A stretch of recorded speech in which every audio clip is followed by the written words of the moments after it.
am Ol'Ed, and I'm joined by my tag team partner. Is he a Skrull? Is he not a Skrull? Andre MI13. Andre C. How you doing, my man? I am doing absolutely phenomenal. How are you, sir? On this, as we record this very late night or early morning for you. Yeah, 1 a.m. at local time as I record this episode. I'm good. I watched this episode literally 24 hours ago. I watched it at 3 a.m. literally. It's been a long day. But I'm more than happy to stay up and talk about this episode because this is the episode where Marvel said, "Hey, you know how we spent the thousands and thousands and millions on dollars on getting some of the best actors in the world? Let's just let them go out there and fucking act." They didn't Mm. they didn't need fight scenes. They didn't need blowing shit up this week. No. You know what they did? They talked. They had people having discussions and talking and telling us everything we need to know and being the perfect spy thriller. Is there a little bit of action? Yeah, of course. Are there gunshots? Yeah, of course. Did it go way beyond where I ever thought a Marvel Disney Plus show would go? Yeah, this is a scene we're going to talk about where it went pretty damn far. Oh, But very much so. Holy for crap. Andre, for your non-spoiler just section here, why don't you go ahead and talk about your non-spoilery thoughts of the entire episode as a whole? My non-spoiler thoughts are that I thought, like, I said last episode, I have had some reservations in the first episode. I thought it was good, but it lacked a lot of things for me. This one, I thought it was almost perfect. Like, it gave me every bit of backstory I needed, while also progressing the story in such a way that you're looking at this going, "What the heck?" This is only episode 2, and they did what they did in this episode, and you're like, "Holy shit!" Like some of the crazy shit that happened. But then some of the story that they just produced along the stories between some of these people and how the relationships of multiple characters are affected by this, it's absolutely incredible. Like just they hit this one out of the park and then we're allowed to hit again to get another out of the park, hit another park again. Yeah. Like that's how good this was. Yeah, I think this was by far the better of the two episodes. I've heard some people say that they thought episode 1 was better. I can't see how. I like how episode 1 was a necessary evil for episode 2 to be exactly what it was, though. Like, you needed episode 1 and all of the exposition to make episode 2 hit the way it hit. Because Yeah. everything that they talked about in episode 1 was dealt with in this episode. We're going to go ahead and start from the beginning with our spoiler section. So, for those of you who haven't seen the episode and want to see it before you watch this, please go ahead and turn this off. Come back next time after you've seen the episode. For Yeah. those that are here, we have the episode is named Promises. And in the early scenes, we see Nick Fury talking to a young Gravix here. And he goes Yeah. ahead and Gravix managed to get away. He stole a ship after his parents died in the final days of the Skrull War and got away and got to the Resistance. I mean, incredible.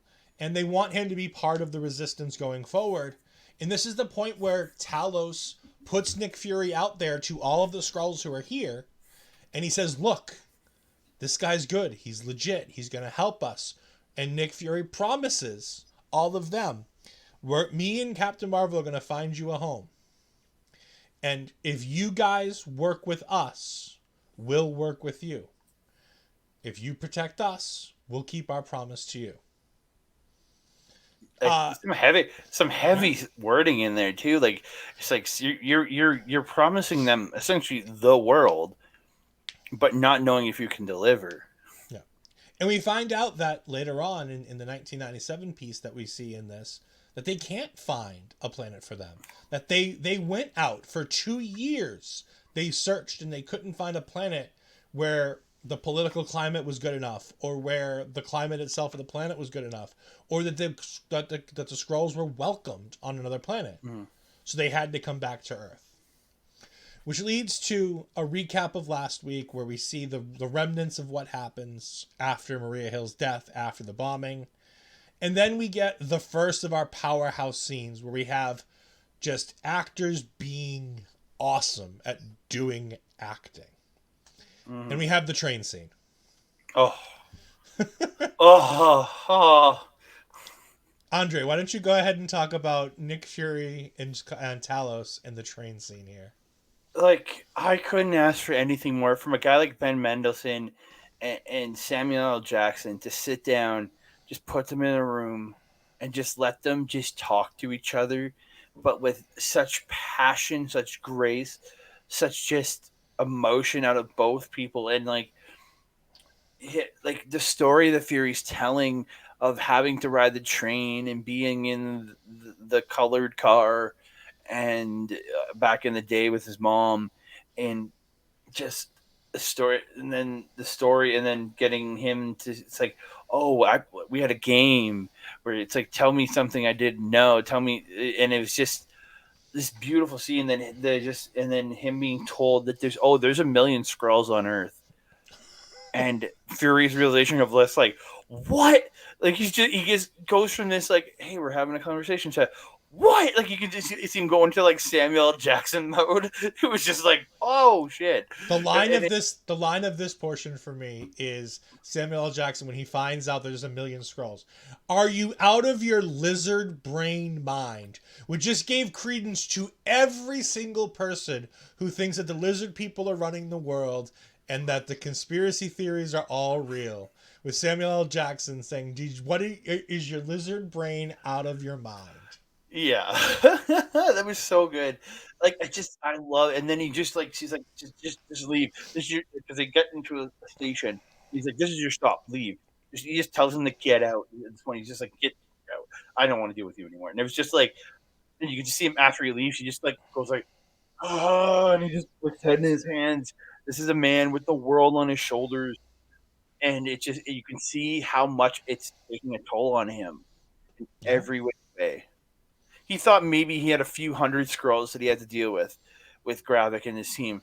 No, he has millions to deal with. Like again, that was a million that came in 1997 or roughly So around. no, so it Oh, seems like what happened is, and Ben Mendelsohn talks oh, about this, is after the blip, Ben Mendelsohn puts out the word to all the Skrulls who are still traveling the universe, just trying to live wherever they can, to come to Earth. That Earth is a haven for you. oh, okay, that makes Because way more sense. because think about Okay. it, in the blip, there's a whole lot less people on the Earth because half of everybody's dead. So now all of those Skrulls can come because there's plenty of room. You're not taking too many resources. But now that they've been blipped back, yeah, Fury is livid at this. Yeah. I do like the story of how he talks about, his mother asked him, "Tell me about you and this girl who lives down the street." He's like, "Well, we used to play doctor, but I wasn't going to tell my mom that. So I told her that me and this girl found a polka dotted frog." And he's like, No, no, from no. He had a standing appointment every Thursday to play doctor. yes, a standing appointment every Thursday to play doctor. But he told Oh, his mother, he did not tell his mother that. He told her that they found a polka dotted frog. And he goes, that moment right there, my mother knew I was lying to me, but she also knew everything that she needed to know about me and this girl's relationship. I didn't have to tell her a thing. It's so uh, much fun to see these two on screen together. But the hits don't stop here because we then get a cacophony of different news networks talking about the bombing, where we find out that there are over 2,000 dead so far from the bombing that happened in episode 1. and the rubble And hasn't cleared yet. yep, and we get the leader of the prime minister of the UK is saying that these attacks are terrible and that she condemns the attacks. The General Assembly leader of NATO has also come out and said that he doesn't feel like these attacks are great and that he's going to make sure that NATO launches an investigation to find out who did this.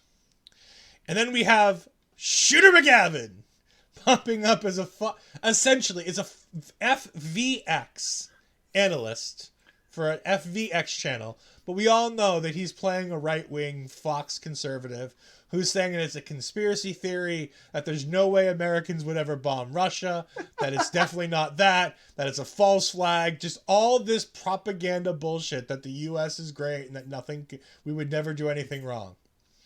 And then it fast forwards to Gravik going to meet the council, and he's sitting with Gaia.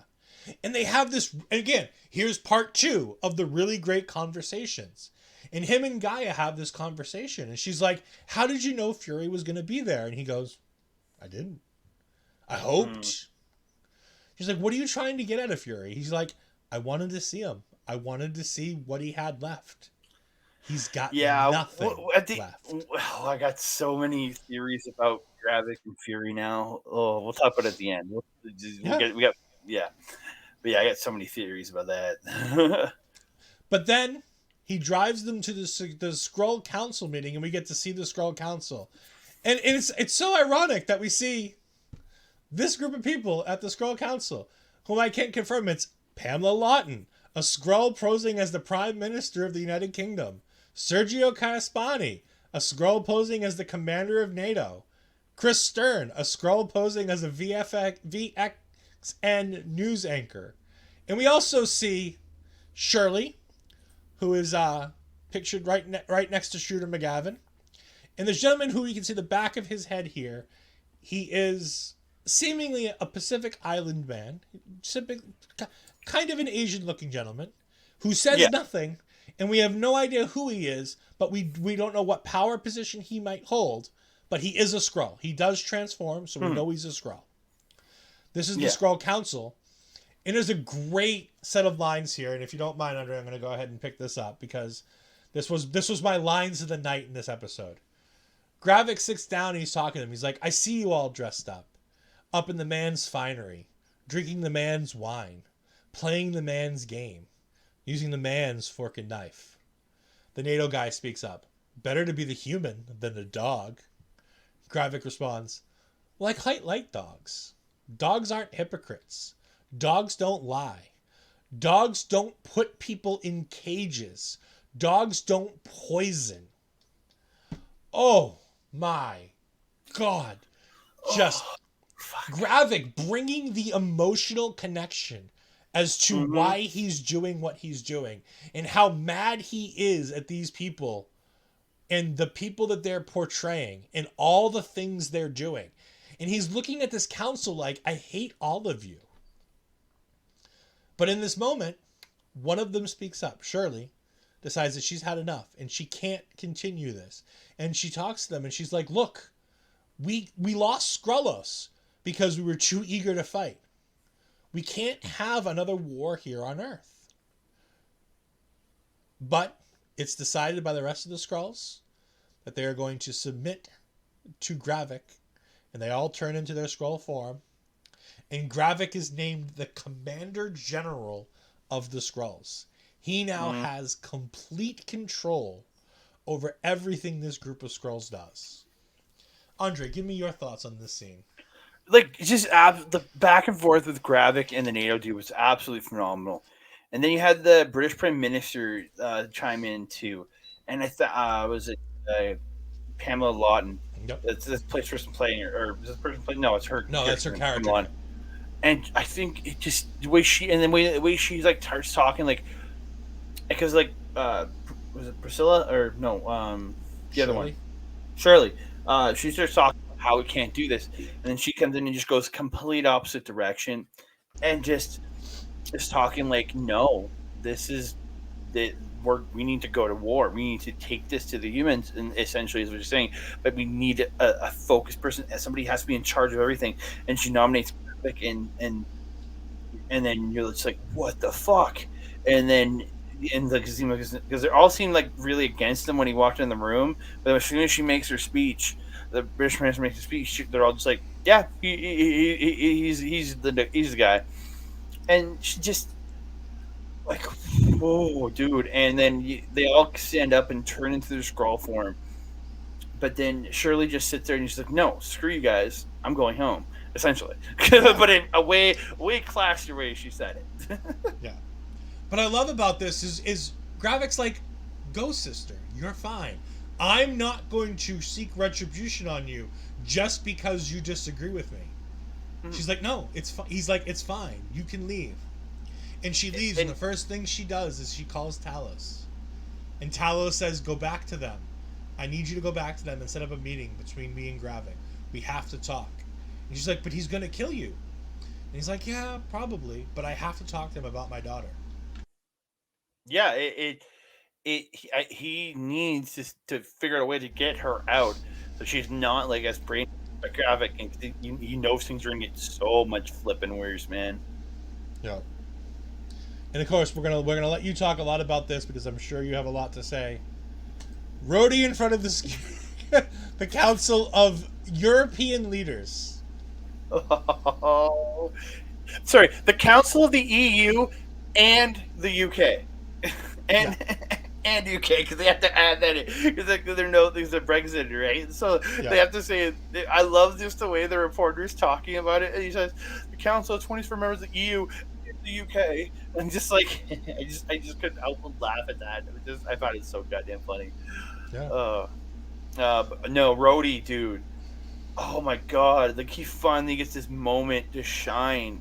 Like I thought he did really well in like Endgame and stuff. Like where he got his some thoughts there, but dude, he like when he's talking to the council and they're like and he's saying and they're like saying, well, we have pictures of Fury, and he's like, alleged pictures, I don't trust anything that comes out of the Russian government, and like just denouncing essentially every bit of proof they have, saying you really trust something you're getting from Russia. And it's just this like it plays to everything in the world today, but it also plays in such a way that it's like, is this guy like for real, or like what is going on with Rhodey? This is not the Rhodey we're all used to.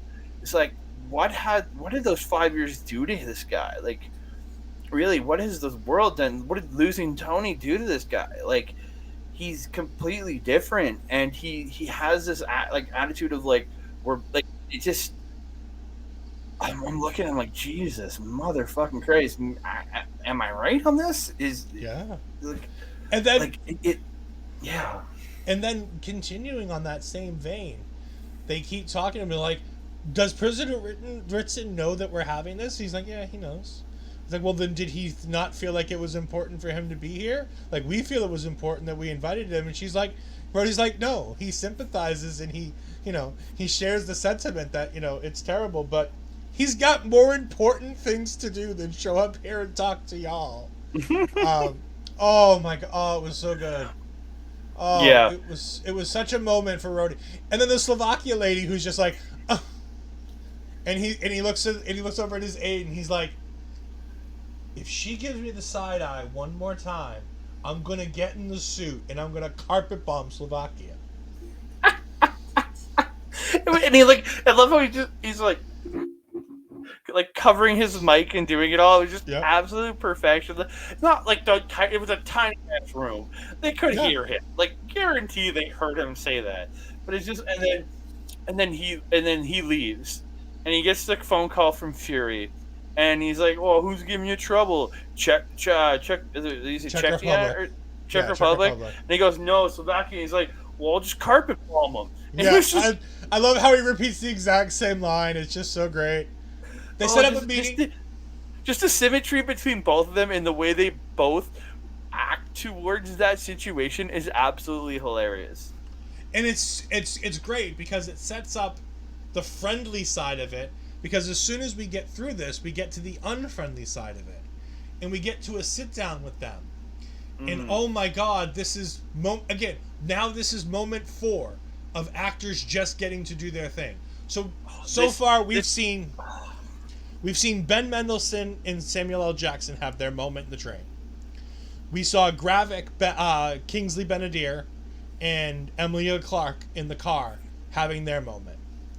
We then had Gravik and the guy from NATO have that moment in that meeting.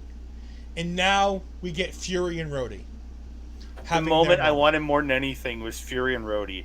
Like this is what I've been looking forward to, knowing that Rhodey was a main he's a big character in this.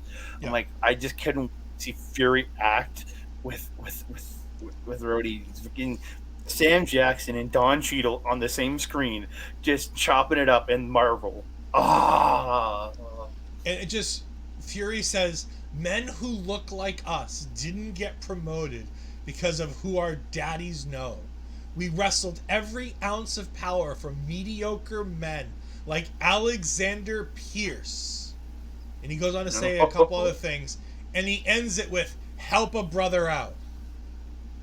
Rhodey, they go back and forth a little bit, but Rhodey says at the end of it, the reason we wrestled this power from mediocre men who don't look like us isn't to give it to mediocre men who do.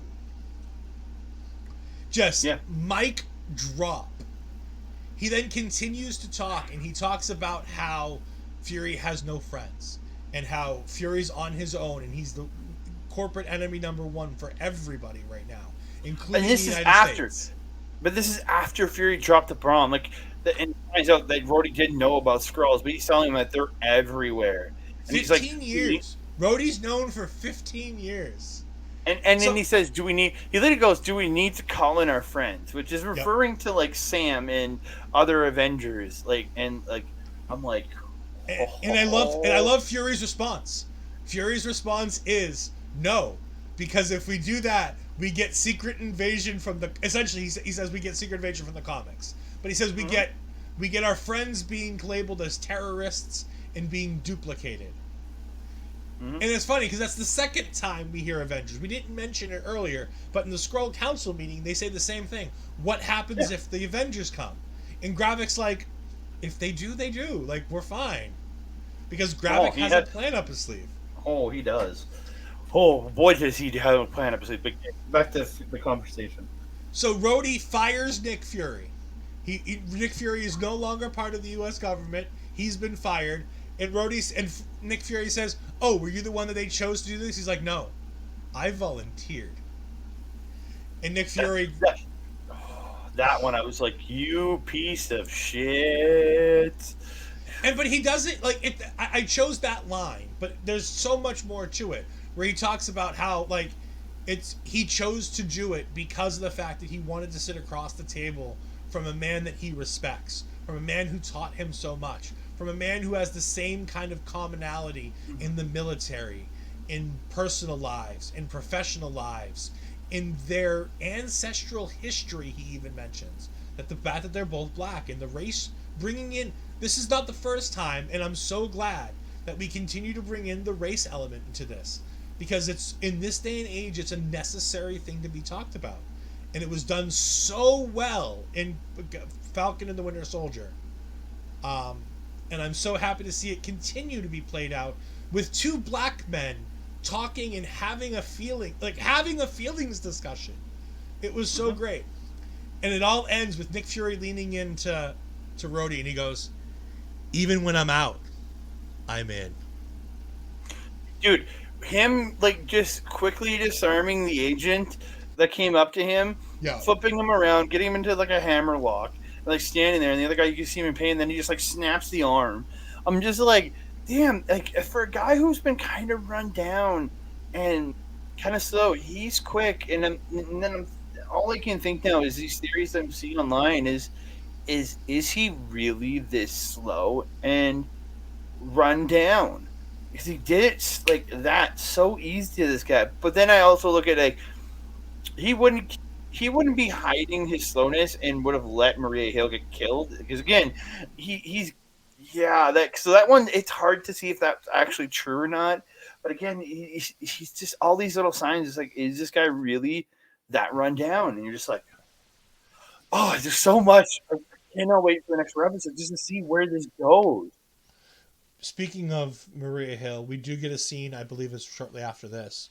We get a scene with Maria Hill's mother as they're bringing the casket. No, that was like quite early in the episode. Okay, maybe I missed it in my notes. I didn't put it down. But we do have a scene with Maria Hill's mother where she's there and she's talking to Fury and she's like, you know, were you there? And he's like, I don't want to. And he gives her a line and she's like, no, don't you fucking give me platitudes too. This bastard over here, you know what he told me? He told me that my country owes me a great debt, but they won't even tell me what was going on. So I guess facts and truth aren't part of the great debt that my fucking country owes me. And I'm like, oh my God, woman, just preach and talk. Mm-hmm. Mm-hmm. And he tells her essentially everything. He's like, we were in Moscow. She took a shot from me because they set up a trap to try to get to me. And unfortunately, she died. And the mother leaves it with one line. She's like, don't make her death be in vain. Yeah. Oh, dude. Like, oh, dude, it was emotional, and I'm just like, Jesus Christ, man. Like, they can't bring Maria Hill back until like Secret Wars. You can't have Kobe Smulders reappear till Secret Wars. If you do, you break all of the emotional resonance that you created with her death. Like, you Yeah. ruin it. You ruin this series if you bring her back. And then for my next set of notes, I have Olivia Colman is the fucking best. Is the entirety thing that I have in my notes. Oh God, yes. So this next scene, this next scene is Olivia Colman, the leader of the MI6, going ahead and torturing a Skrull. The Skrull who got caught. The Skrull who we saw last week. The one who got the new face. That's him. He was caught. His name is Martin. The character's name is Martin. And she goes ahead and she kicks out all the Russians who are trying to get information out of him. And she goes, all right, we're going to play a little game. And she cuts off his fucking finger. Dude. I never thought I'd see this in a Disney Plus show. Not on Disney. Like, there's some dark shit on Disney. Don't get me wrong. Some of the X-Factor shows that are on there. Yeah. But still, in a Marvel property, I did not expect a finger cut off. And then as soon as she cuts off the finger, it changes. But not only does it change, look at the look on this lady's face. She is crazy. Fucking delighted. By the way, she is the sweetest torturer in the world. Like, she has that soft, sweet, motherly voice that you just listen to and you're like, okay. Well, but it you know it's pure evil. Oh yeah. Oh, so much better. By the way, it was also pointed out to me, honestly, by our own Chris Parrish as I was talking to him before the show. Look at her attire here. It's it's purple and green. I missed this on my first watch through of the show. Oh, I've watched this episode twice and I still didn't realize that. Yep, purple and green. Super Skrull colors. Huh. Is she a Skrull? Did she torture one of her own to figure out how much she knew? I don't know. And how much she'd be willing to talk? Because again, she may be a Skrull, but she may be a Skrull on the outside, right? Like not in like again. So like maybe she's a Skrull, but she's in the Talos camp. Like, you know what I mean? Like there's warring sides of Skrull. I think you're gonna find out there's more to this war. It's not just Talos and Fury. I'm pretty sure you're gonna find that they have a network of Skrulls that's still with them. That you're gonna see like a Skrull war by the end of this. And again, holy crap.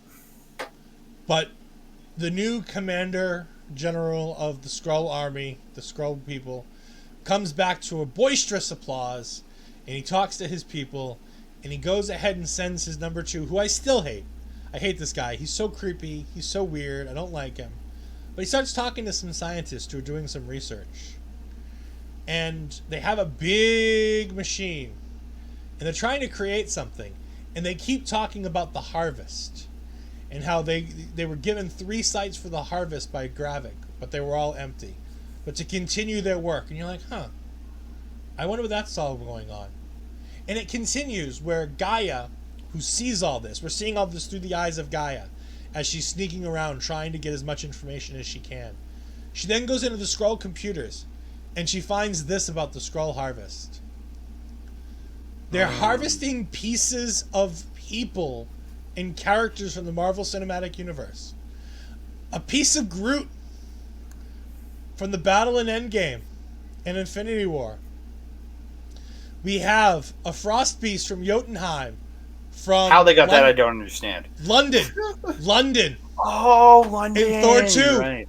In Thor 2, when the Jotunheim's things come through the border, when Right. when all the singularities, all the planets all lined, things came Right. through, and they got a Jotunheim beast from that. Mm-hmm. Because remember the end credits is that one thing jumping around. I think that's this. And also, we see Cull Obsidian at the bottom of this photo. Cull Obsidian, for those who don't remember, is the guy who had the super stretchy arms For anybody who's seen the ads on the show, we've seen Gravik have the super stretchy arms. I'm just saying. But Calypsidian was part of the Dark Order. No, it's not the Dark Order, is it? Yeah, the Dark Order. Thanos' group. In Infinity War, he was the one who came to Black New Order. York. The Black Order, yes, Black Order. He was the one who came with Ebony Maw to New York. Mm-hmm. And he was the big guy who got his arm cut off in the portal. And then Bruce Banner kicks it. Not shown in this picture because I couldn't get a really good picture of all of them. They also have a piece of the information for extremists to help create Super Skrulls. This is all for the creation of Super Skrulls. And I think Gravik's gonna be the first one, man. Absolutely. We've already seen it. In the ads, we've seen Gravik shoot tree-like limbs. Kind of like Calypsidian. Kind of like Groot. So we know that at some point he's going to gain these abilities unless it's a trick from the ads. Yeah. But it's interesting to see the take. Again, another new Marvel twist on Super Skrulls. In the comics, the Super Skrull is one being. One solitary being. It's not a group of Skrulls. It's a single Skrull who has the ability to gain. The original one, there was multiple Super Skrulls. Like there was a bunch of them created, but there is the one main character named Super Skrull. There are multiple Super Skrulls out there. There is. No, I know, but in Marvel Comics, when you talk about Super Skrulls, there was the basic one. But Super Skrulls, widely considered Super Skrulls, especially in the animated stuff, Super Skrulls are Skrulls that can take on the powers and abilities of enhanced individuals. Mm-hmm. So that's what we're going to be getting. We then get a few more scenes of generic stuff, kind of tying up the loose ends. And then Nick Fury goes to a house. Okay, wait. So you gotta when they go to rescue their guy. Oh, I did forget about Skrulls. That, yes. That was just dope. They roll in just bang, bang, bang, bang, bang, bang.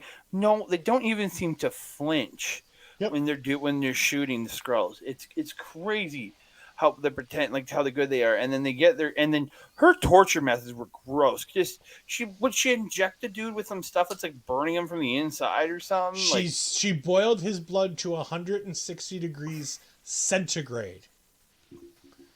So for us Americans, I don't know what the conversion rate on that is, but I guarantee you it's not fun. No, she was an absolute boss in this segment. They then have a scene, as I was saying, tying up loose ends. Gravik, Gaia, his second in command, and that guy that we saw come to the group in the last episode as well, the new one that Gaia introduced. He was also in the car for this. And Gravik finds out somehow, some way, that this guy spilled the beans. I don't know how he knows. I think he just knows. He just knows. He can see. Well, they found, because they were driving and they found their hideout. Yeah. In Russia, and so I think he kind of put I don't think he gave up the hideout, but I think Olivia Colman's character can put things together, right? Yeah. And I think he realizes like there's no way he took the torture without dropping something, because he dropped the Dr. Rosa Dalton. Yep. Like he called them the Daltons, that they're the ones doing the work, right? So he just knows there's no way the guy, and how beat up he is, and the reaction is like, did you say anything? He's like, no. The way and he starts crying, he knows. Yeah, you spilled the beans. Yeah. That's just it's like without like being hateful towards him, he just knew. And Gravik goes ahead and pulls an old Yeller, where he leads him out of the car with the second in command. And Gravik's just watching Gaia this entire time. Yeah. And you hear off screen the gunshot. Yeah. That's the end of Martin. Martin's gone. Yeah. And then, as we get to the end of the episode, Nick Fury goes to a house. And in this house before he gets in there, we see this lovely Skrull lady Mm-hmm. chopping up some dinner. She's making some dinner for somebody. And Nick Fury walks in and he says hello. And now it's this lovely woman, the wife of Nick Fury, who's a Skrull. Mm-hmm. And she has him put his wedding ring on. And then he plants one on her. Big lip lock to end the show. And it leaves us all questioning. Does Fury know? Does he know that she's a Skrull? He knows. He knows. Is he willingly in a marriage, in a relationship with a Skrull? I think so. Because, again, to give backstory to this, in the 1997 scene, she came in, and she's the one that brought Gravik to the group. Now, we can't confirm that the two characters are the same. But if you listen to the audio of both women talking, it they're feels like almost they're the same. Almost okay, so identical. I'm fairly sure she's the one that brought it in. So now I agree. I've created like a theory in my head that he was still very young when he came. He was still like, he looked teenagery, right? Gravik, yeah. So did Fury and her and Priscilla Fury get together and maybe take that kid in? Potentially. Maybe there's a hatred there more than what most people are thinking about. The fact that there might be an even deeper personal relationship between Fury and Gravik. They may have been a family at one point. It's in my head right now. Yeah. Like, it's crazy. I can't wait for next week. This was such a good episode. And again, it didn't need the Marvel stuff. It didn't need the fighting. It was Marvel saying, "Hey, we hired these great actors. Let's let them act." Yeah, who wrote these series? I know. I think it's Ali Shaman, I believe, is the director of this. I'm going to go ahead. Well, he's the director. It's teleplayed by Brian Tucker, and this one's Brant Engelstein and Brian Tucker writing this story. Yeah. The dude, and Brian Tucker wrote on the first one with Kyle Bradstreet, but dude, holy shit, the story in this is just wow. Like, just letting these actors act and just so good, and giving us a little bit of action here and there, giving us a little bit of stuff, so it still flows, but it just, and again, I think it's perfect because if you watch a lot of the other Marvel series, you get this episode that like the 4 or 5 episode mark where it's a lot of information that is given to you later on.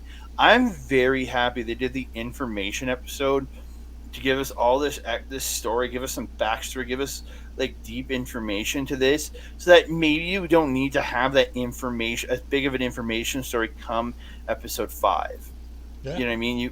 But I want more of things like this where these guys, like, the first time I watched it this morning, when I got up, and again I was still a little tired from waking up, and I enjoyed the episode. I thought, man, this is really good. But then I rewatched it on my lunch break at work.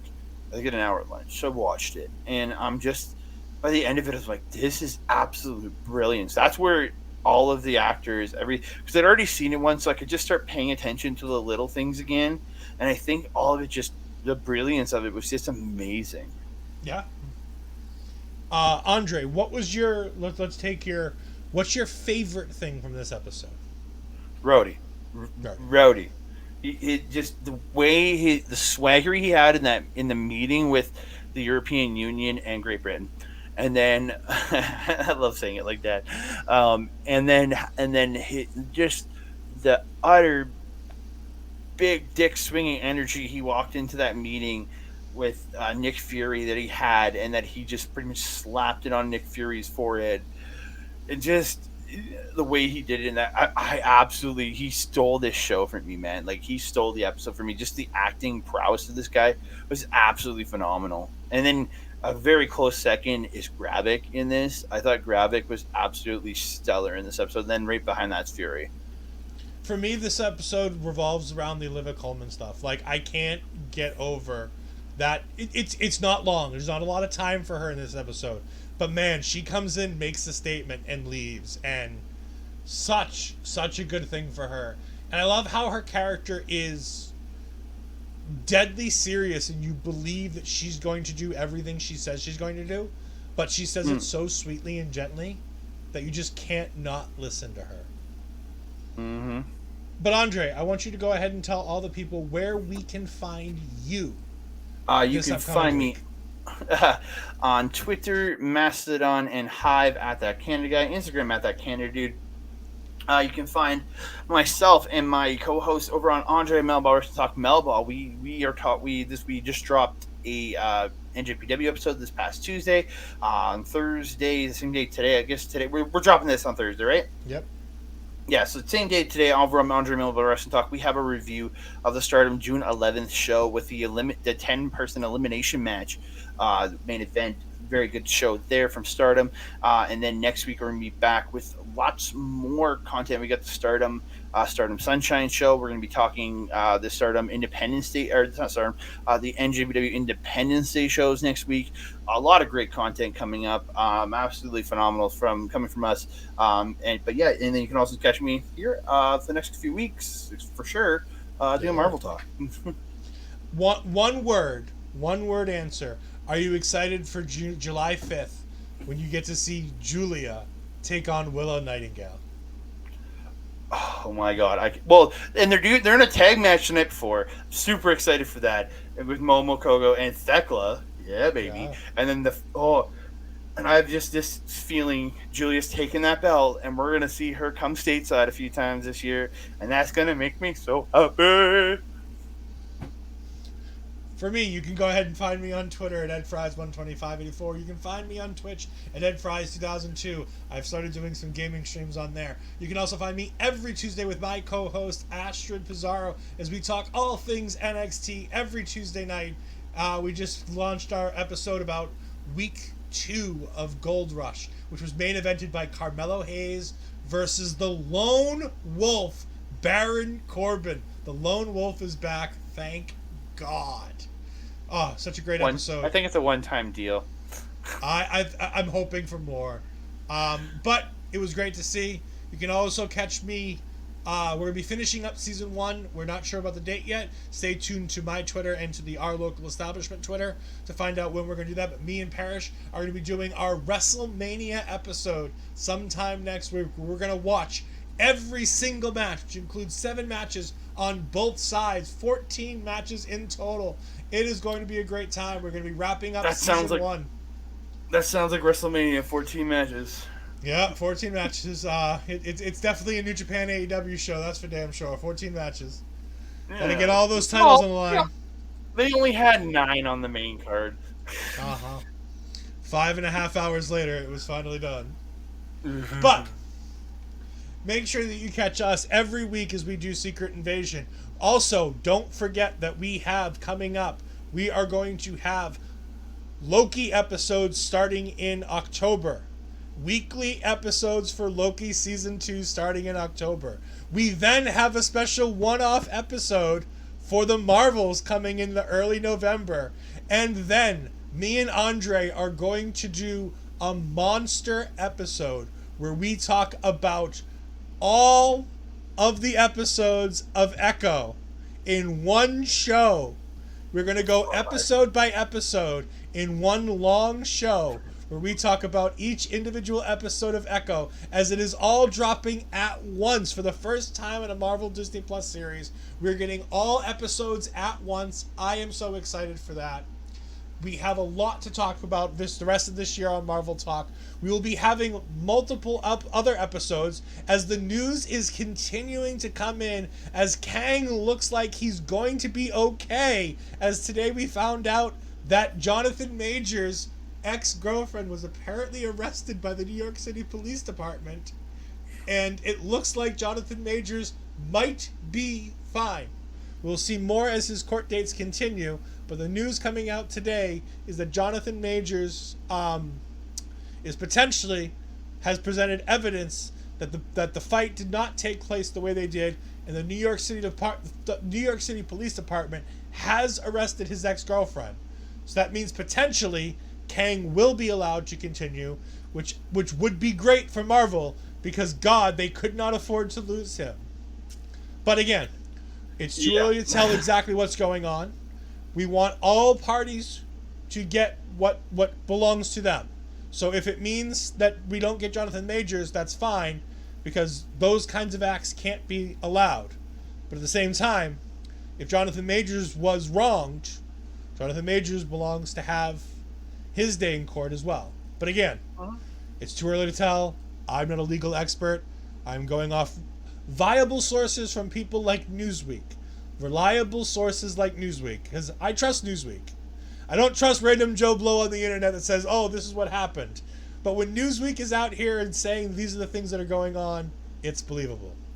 But again, for Ol'Ed Ed Fries, for Andre MI13 Andre C, thank you for joining us for Marvel Talk. We will see you next time. Goodbye.